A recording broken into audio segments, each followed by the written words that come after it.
Um feliz sábado a todos. Maranata. Irmãos, que esta promessa, a promessa da segunda vinda de Jesus, possa estar em nosso coração. Que possamos dizer, assim como o apóstolo João disse, ao ouvir das palavras do Senhor Jesus: certamente venho sem demora, e comigo está o galardão. E quando o apóstolo João ouviu estas palavras, ele disse: amém. Ora, vem, Senhor Jesus. Que esta promessa possa estar em nosso coração e que possamos ansiar para que a segunda vinda de Jesus venha se concretizar em nossos dias. Amém? Desde já eu me sinto muito honrado por estar aqui com vocês, poder pregar a palavra do Senhor. Quero agradecer a irmã Naíse pelo convite, seu esposo Pablo, muito obrigado pelo carinho. Quero agradecer também o carinho de toda a igreja. E o meu coração se enche de alegria por ver tantos jovens e adolescentes. E como jovem, eu quero dizer algo para vocês, jovens, adolescentes, desbravadores. Por que a igreja neste ano ela está enfatizando esse tema, santificados na palavra? Por que é essencial que o jovem seja santificado por meio da palavra? Sabe por quê?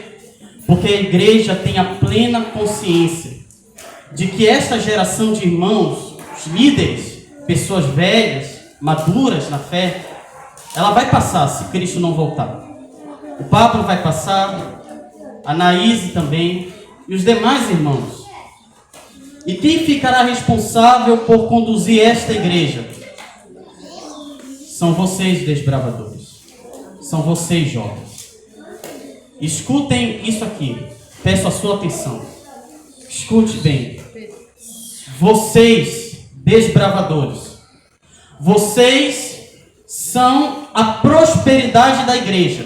Amém. Vocês são o futuro da igreja.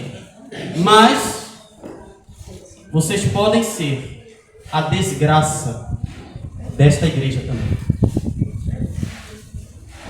A Bíblia nos diz que Israel saiu do Egito e eles foram para o deserto. A Bíblia diz que eles não temeram o Senhor. E com isso aquela geração morreu.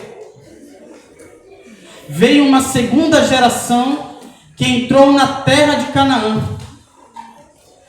Só que aquela geração, que é a geração de Josué, também morreu.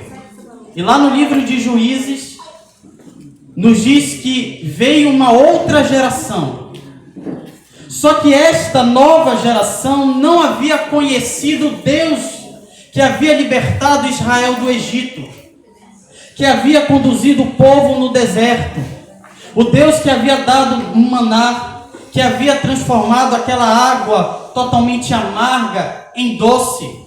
Eles não haviam ouvido de que fora Deus que dera a terra de Canaã por meio de Josué.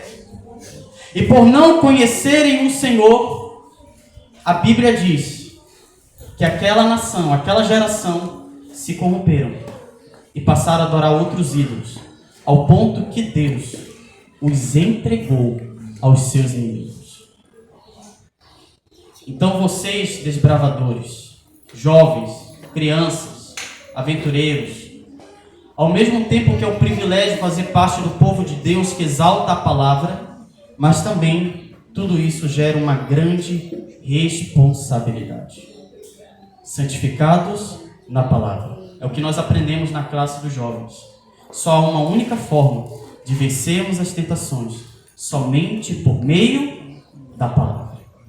Por meio da palavra de Deus. Mas nesta manhã eu quero estar subordinado ao tema que a irmã Naíse compartilhou comigo. Hoje eu quero falar com vocês sobre a Páscoa. E este sermão vai muito além daquilo que nós entendemos como Páscoa. O tema do meu sermão é: a Páscoa significa amor em ação. A Páscoa está muito além de um amor, de um sentimento. Este amor deve me levar a agir. Este amor deve fazer com que eu haja em meio ao mundo totalmente caótico. Abra, por favor, a sua Bíblia, você que trouxe, no Evangelho de Mateus, capítulo 25. Eu quero meditar com vocês os versículos 31 ao 40. Evangelho segundo o apóstolo Mateus, capítulo 25, versículos 31 ao 40.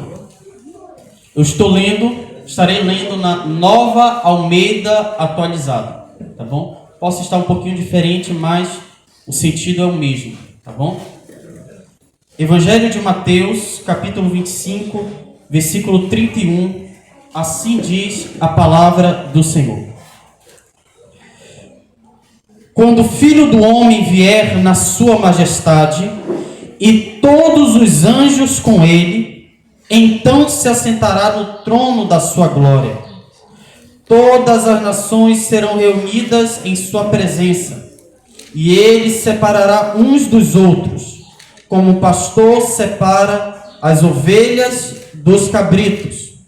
Porá as ovelhas à sua direita e os cabritos à sua esquerda.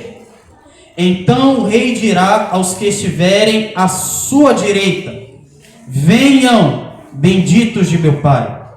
Venham herdar o reino que está preparado para vocês desde a fundação do mundo. Porque tive fome e vocês me deram de comer. Tive sede e vocês me deram de beber. Eu era forasteiro e vocês me hospedaram. Eu estava nu e vocês me vestiram. Enfermo e me visitaram. Preso e foram me ver. Então os justos perguntarão: quando foi que vimos o Senhor com fome e lhe demos de comer? Ou com sede e lhe demos de beber?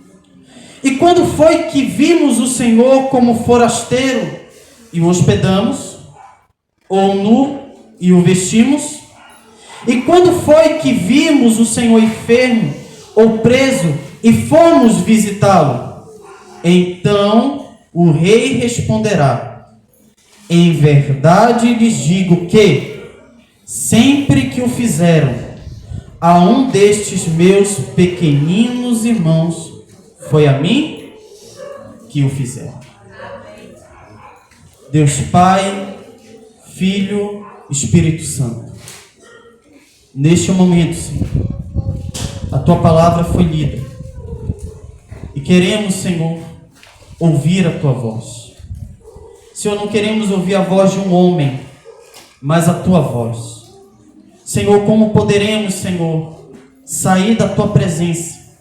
Como poderemos, Senhor Deus, fazer qualquer outra coisa, sabendo que somente Tu tens as palavras da vida eterna, e cremos nela, e temos crido, Senhor Deus, de todo o nosso coração, que o Teu Filho é Senhor para a Tua glória, Senhor. Como iremos nos ausentar da Tua presença? É por isso, Senhor, que viemos aqui, unicamente para ouvir a Tua voz. Envia o Teu Espírito, Senhor. Abra a nossa mente, eu te peço, em nome de Jesus. Amém. Amém. Irmãos, minhas irmãs, meus amigos, o mês de abril é o mês onde comemoramos, ou temos o costume de comemorar a Semana da Paixão. Muito obrigado, irmã. Ou a Páscoa, como é conhecido. E nós sabemos que esta comemoração foi algo instituído pela Igreja Católica. Vocês sabem que a Igreja Católica era a religião predominante aqui no nosso território brasileiro. Logo, eles trouxeram essa parte religiosa e foi instituída em nosso calendário. Só que os protestantes, eles utilizam esse mês, primeiro, para se lembrarem daquilo que Jesus fez na cruz por nós. Não sei se vocês sabem, mas o mês em que nós comemoramos a Páscoa não é o mesmo mês em que os judeus comemoram. São meses diferentes.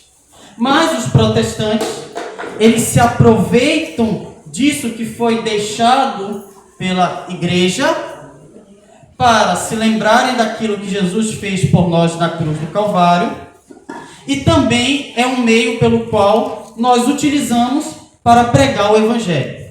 Não é à toa que amanhã vocês estarão aqui no evangelismo, onde vocês estarão abordando temas sobre o sacrifício de Jesus, suponho. É aquilo que Jesus fez por nós na cruz do Calvário. Mas, em um mês em que se fala tanto da Páscoa, pouco se conhece o significado dessa palavra. Fala-se muito da Páscoa, mas há um desconhecimento do significado da palavra Páscoa. E a palavra Páscoa, quando você vai para a língua hebraica, que é a língua em que os judeus falam, a palavra Páscoa na língua hebraica é Persá. E o que significa essa palavra? Então, se você quiser, toda vez que você encontrar a palavra Páscoa na Bíblia, você pode fazer um círculo e puxar, ó. A palavra Páscoa na língua original é Persá, que significa passagem. Passagem de algo, mudança, etc. Se você perguntar para um brasileiro que se diz ser cristão, ou um cristão não praticante, e você perguntar o que significa Páscoa, o que é a Páscoa para você, o que vem na cabeça dessa pessoa? Vamos ser bem sinceros. Vem contexto de sacrifício, cordeiro. É isso que vem na mente do cidadão brasileiro?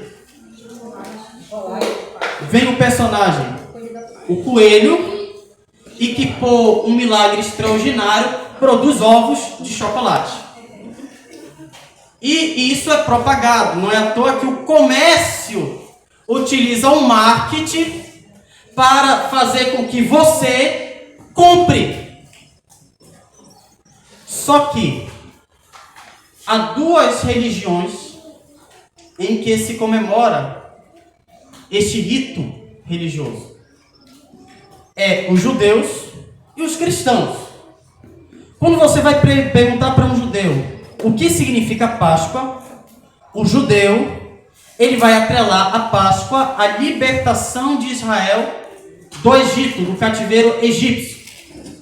Isso vocês sabem que Israel passou 400 anos cativos, escravos dos egípcios, e a Bíblia diz que com mão poderosa Deus os tira de lá. Então o judeu, ele comemora a Páscoa para relembrar aquilo que Deus fez pelo povo de Israel.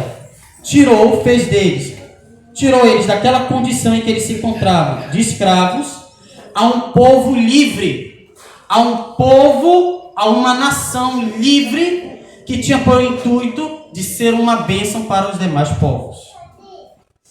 Mas e o cristianismo? Qual é a visão do cristianismo em relação à Páscoa? Qual é o conceito do cristianismo?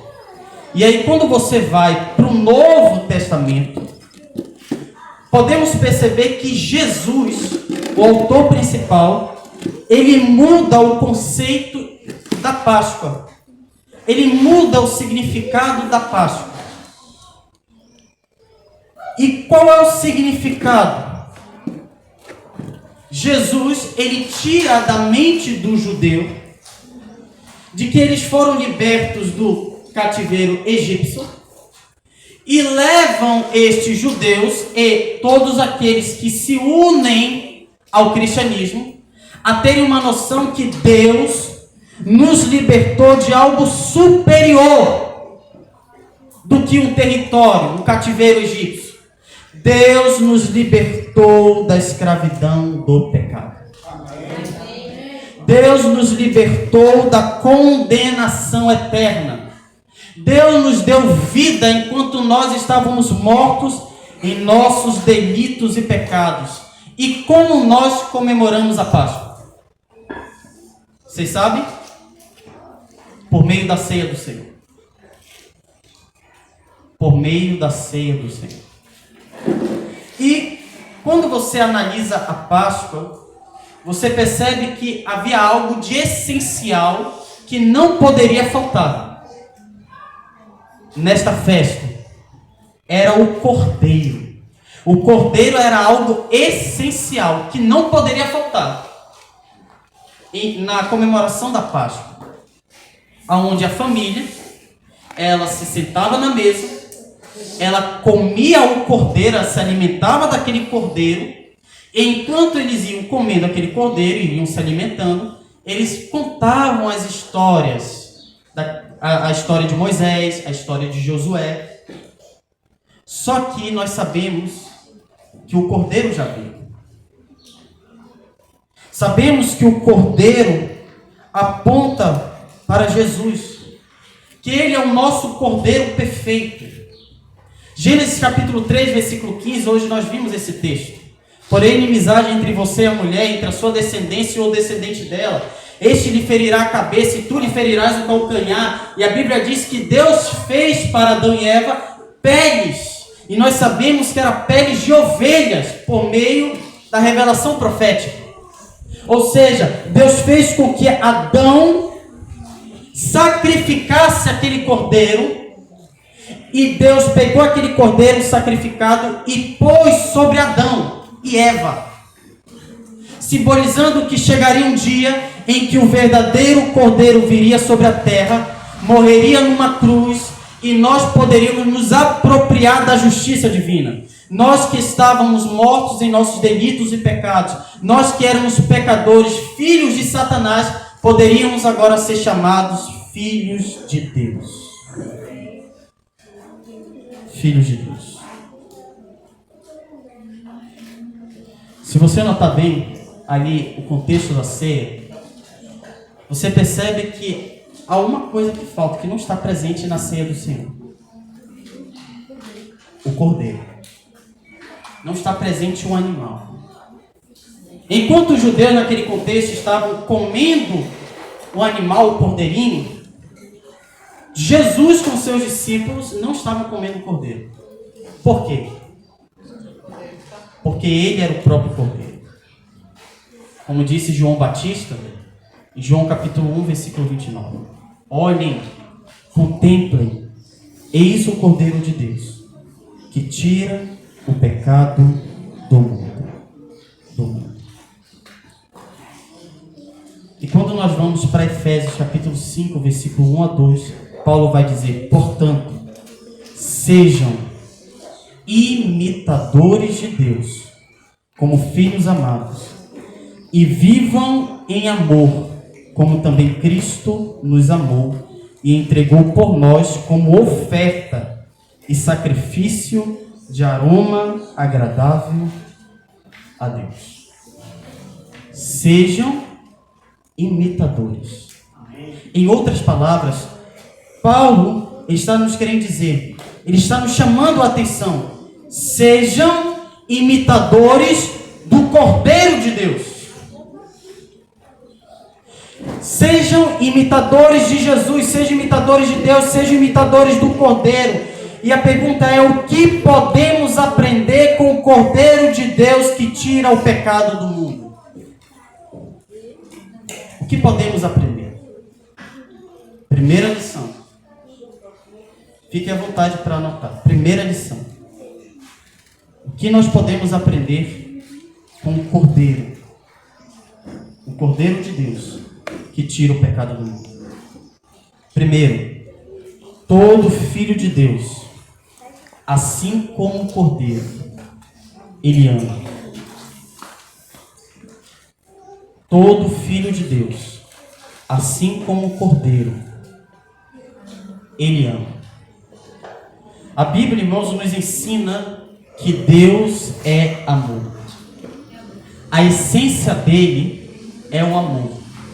Deus, escute bem, Deus, ele não tem amor. Ele é amor. Uma coisa é você ter, outra coisa é você ser o próprio amor. Porque a essência de Deus é amar.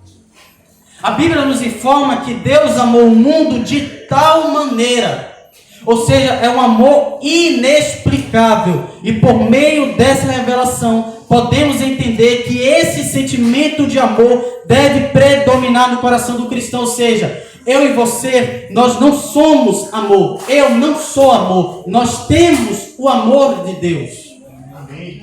Nós temos o amor de Deus. Ou seja, só poderemos amar se nos apegarmos à essência do amor, à fonte do amor. Fala-se tanto de amor nesta sociedade egoísta, mas pouco se compreende o que é o amor. Pouco se sabe o que é amor. Nós podemos amar? Será que nós somos capazes de amar por nós mesmos? Não. Por quê? Porque eu e você somos seres egoístas, somos egocêntricos. Você, jovem, você é um ser egoísta.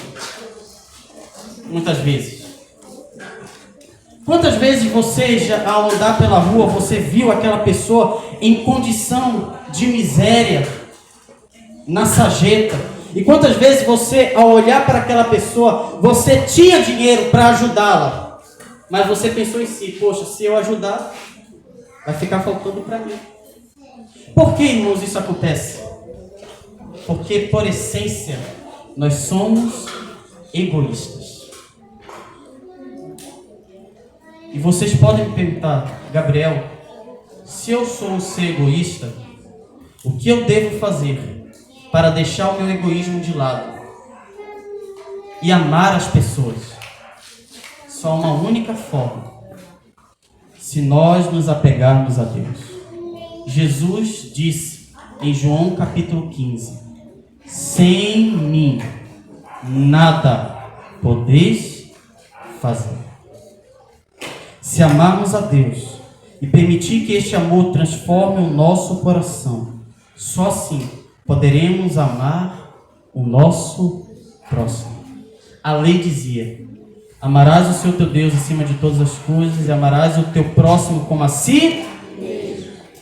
Mas muitas vezes somos incapazes de amar a nós mesmos. E em João capítulo 13, Jesus diz o seguinte: olha, novo mandamento vos dou: amem uns aos outros, como eu vos amei. Muitas vezes nós somos incapazes de amar a nós mesmos. Mas você quer amar? Ame o seu próximo como Ele, como Deus Todo-Poderoso, amou você. E eu faço uma pergunta: você ama o seu próximo? Primeiramente, você ama a Deus de verdade? Ou você ama as bênçãos de Deus? Ou você ama as coisas de Deus? Você ama a Deus? Você ama o seu próximo? Você ama os seus inimigos? Lembre-se, a marca do cristão é o amor. Jesus disse: só assim sabereis que sois meus discípulos, quando vocês amarem uns aos outros. Então, a primeira lição que aprendemos acerca do Cordeiro é que todo filho de Deus, assim como o Cordeiro, ele ama. Segunda lição: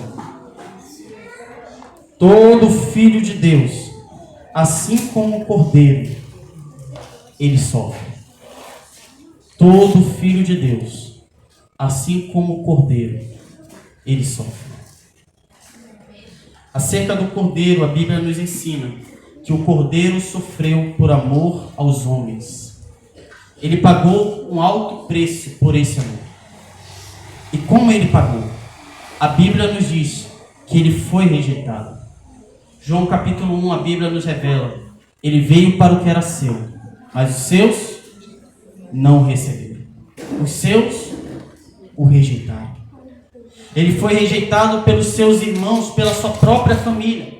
Jesus não era amado pelos seus irmãos. Os seus irmãos o odiavam. Os seus irmãos não gostavam dele. E por fim, ele não foi amado nem pelo seu próprio povo, porque ele foi levado diante daquela multidão. E aí Pilatos disse: vocês preferem Barrabás ou Jesus? A multidão clama em uma uníssima voz: Barrabás.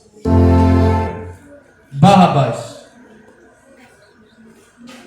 E aí Pilatos faz a pergunta: Então o que eu farei com este, chamado Cristo? Sabe o que o povo de Israel disse? Crucifica. Crucifica. Pilatos disse: eu lavo as minhas mãos, porque eu não sou cúmplice do sangue desse homem.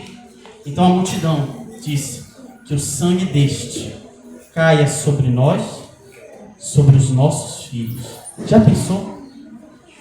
Você veio para os seus, mas os seus o rejeitaram.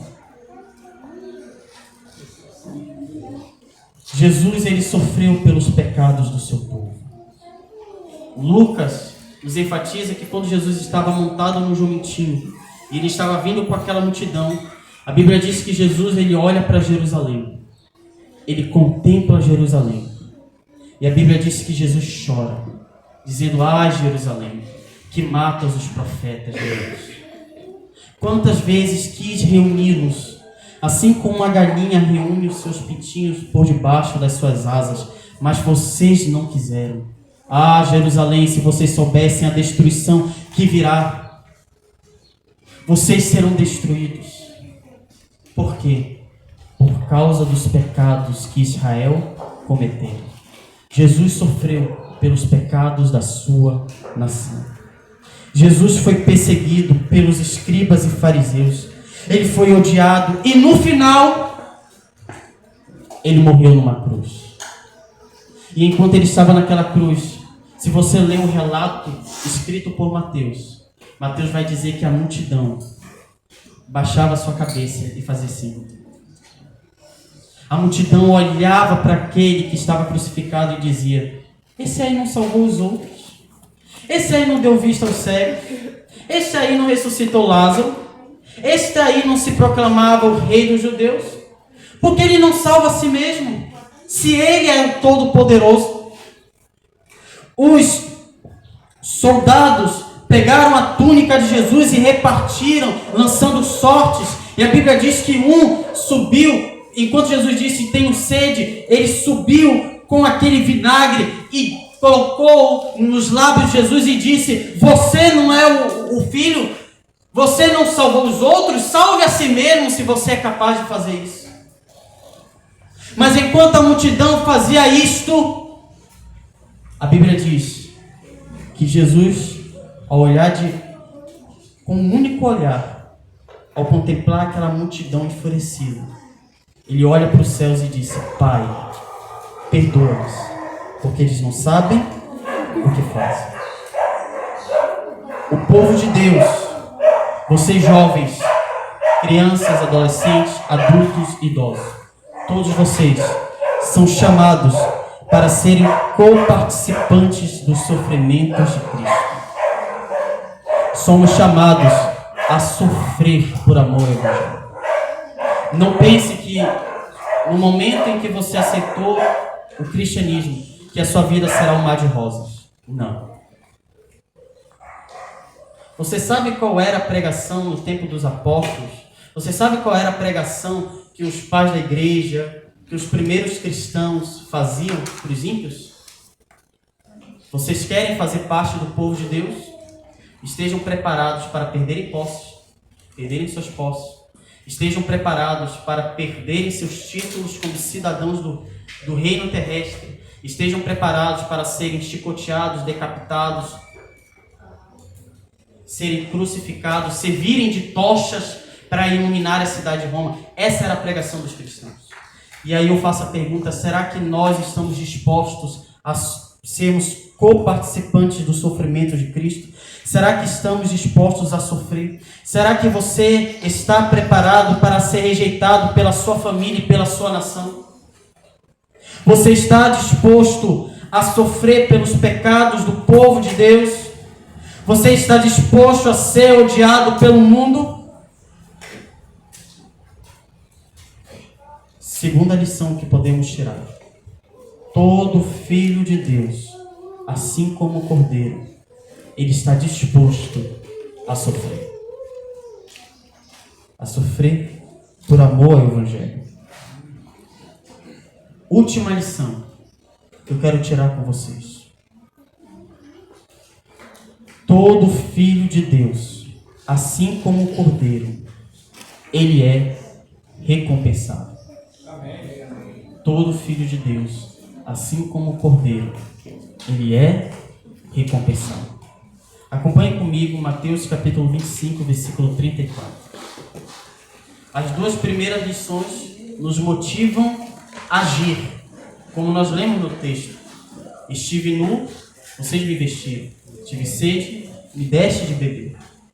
Estava com fome, vocês me deram de comer. Estava preso, vocês foram me visitar. O verdadeiro significado da Páscoa é agir, é uma ação. É eu sair da minha zona de conforto e ir até aquelas pessoas que necessitam de mim. Mas veja a recompensa dos filhos de Deus. Mateus capítulo 25, versículo 34. Mateus capítulo 25, versículo 34.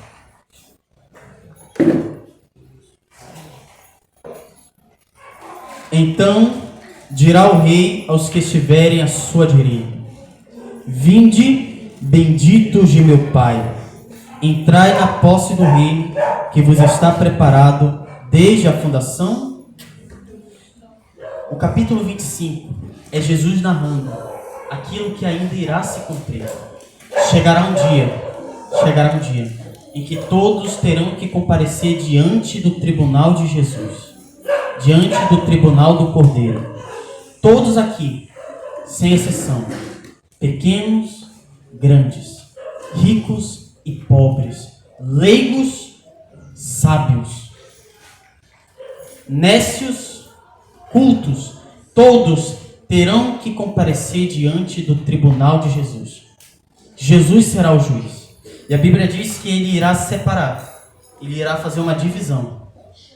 Os que estiverem à sua direita são as ovelhas, os que estiverem à sua esquerda são os cabritos.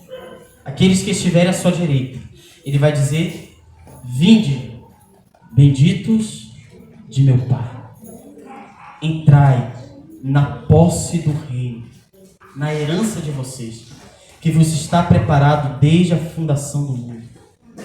A pergunta é: quem ouvirá essas palavras vindas da boca do Cordeiro? Quem é digno de ouvir estas palavras? Quem é digno de ser contemplado com a posse do reino, com a herança preparada desde a fundação do mundo? Mateus 25, 40. Veja na sua Bíblia. O rei, respondendo, lhe dirá: em verdade vos afirmo que, sempre que o fizestes a um destes meus pequeninos irmãos, a mim o fizeste. Quem não faz nada em prol do próximo, quem não está envolvido na causa do próximo, não é digno de ouvir estas palavras. Mas todos aqueles que estão dispostos a amarem Deus, amarem o seu próximo, sofrerem por amor a Cristo, estes, assim como o Cordeiro, receberão a recompensa eterna. Amém. Porque estes que ouvirão a voz do Senhor irão dizer: mas Senhor, quando te vimos com fome? Então podemos entender que eles nunca contemplaram a face de Jesus. Senhor, quando te vimos nu e te vestimos? Senhor, como que pode o Senhor ser santo, ser puro, estar preso por um crime que o Senhor não cometeu? Senhor, como isso pode acontecer? Então o rei dirá: quando vocês fizeram a um destes meus pequeninos, então virá na mente destes, naquele momento em que, ao andarem pelas ruas, ao contemplarem o mendigo, eles não apenas dão um alimento ou dão dinheiro, mas dão atenção para aquela pessoa. Porque é muito fácil chegar para aquele mendigo e dar o dinheiro e ir embora. Outra coisa é eu não apenas dar o meu dinheiro ou dar o alimento, mas eu me sentar e dialogar com ele. Sábado passado, uma irmã da nossa igreja, ela contou um testemunho na classe onde meu pai é professor. Ela disse o seguinte, que ela, ao sair de certo lugar, ela viu aquele mendigo. Ela viu um mendigo. Ela se aproximou daquele mendigo. E ela disse: bom dia, o que eu posso lhe ser útil? Naquele exato momento, ela relatou que aquele mendigo, ele começou a chorar. Ele disse o seguinte: olha, eu tenho tanto tempo que estou nessa condição e nunca vi uma pessoa falar comigo dessa forma. Aí ela disse o seguinte: fique aqui, já que essa é a sua primeira vez, então vamos aproveitar. E ela saiu, ela comprou o alimento, entregou para aquele homem que estava naquela condição, e ela começou a dialogar com ele. Depois ela se levantou e ela, andando pela rua, ela encontrou um valor de 250, foi, 150 reais no chão. E ela pensou o seguinte: olha como Deus é. Esse dinheiro que me faria falta, Deus me recompensou. Ela pegou aquele dinheiro, ela foi até aquele mendigo, ela deu os 50 reais e ela ficou com 200. Sabe por quê, irmãos? Porque Deus recompensa aqueles que estão na obra. Amém. Todos aqueles que estiverem dispostos a amarem Deus, a amarem o seu próximo e a sofrerem por amor a Jesus, estes ouvirão do Cordeiro: vinde, benditos de meu Pai. Amém. Mas aqueles que não estiverem dispostos a amarem a Deus, a amarem o próximo, dispostos a sofrerem, estes também ouvirão a voz do Cordeiro: apartai-vos de mim, malditos, para o fogo eterno, preparados para Satanás e seus anjos. A pergunta que eu faço é, e com esta pergunta eu encerro: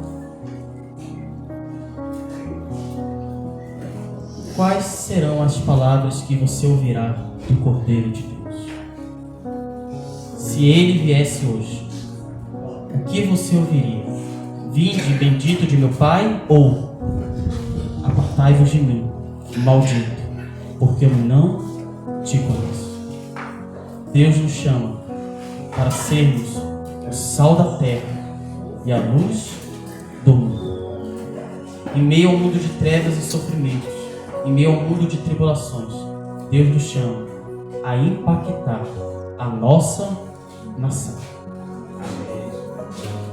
Quantos nesta manhã querem dizer: eu quero ser um imitador do Cordeiro de Deus, eu quero ser sal da terra e luz do mundo? Se esse for o teu desejo, se coloque de pé. Se esse não for o teu desejo, permaneça sentado, porque Deus não força ninguém. Mas se esse for o teu desejo, se coloque em pé e cante comigo o hino que nós cantamos: o sal da terra. Louve o nome do Senhor.